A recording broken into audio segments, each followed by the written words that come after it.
Welcome to another episode of Carr2Carr. I'm Ramon. And hi, I'm Dana. And today we'll discuss the United States Supreme Court decision in the Barnes versus Felix case, where they ruled that the totality of the circumstances is the doctrine that will assess police use of force cases. So, Ramon, tell me how you feel.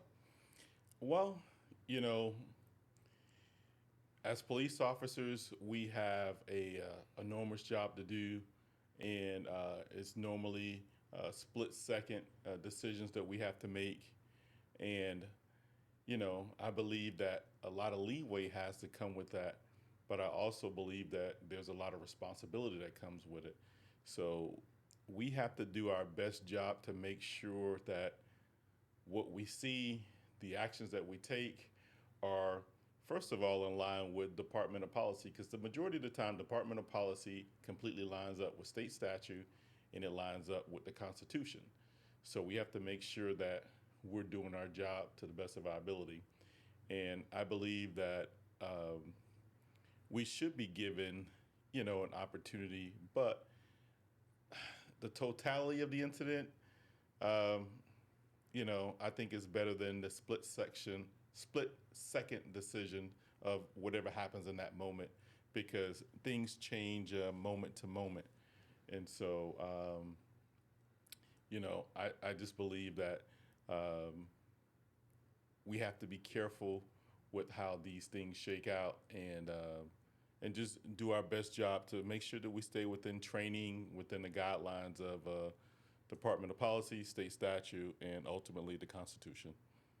I agree. And I think that the moment of the threat was just a little bit too narrow to assess appropriately all of the circumstances, the actions that were leading up to the point of the use of force, that I think a little more context needed to be put in there. I believe that police should have some leeway, like you said, and if some mistakes are made, that's why we have good faith doctrine to lean on.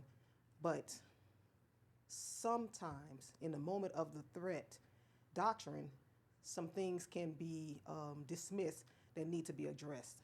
So I like the broader look at the totality of the circumstances just to make sure that we are doing everything possible that we can before we use the ultimate use of deadly force, or go excessive with force. I So agree. When I look at my notes, there was a couple of things that I wanted to mention, and it was perception doesn't always equal proof. So a lot of times officers perceive a threat as opposed to the actual threat. I was in fear of my life. By now that should have played out by now. That's something that we use all the time when, in fact, doing this job, we take on a little bit more, we put our life in a little bit more danger than the actual person. And looking at my notes as well, I see that, in fact, that black men are more victimized by the moment of threat doctrine. So,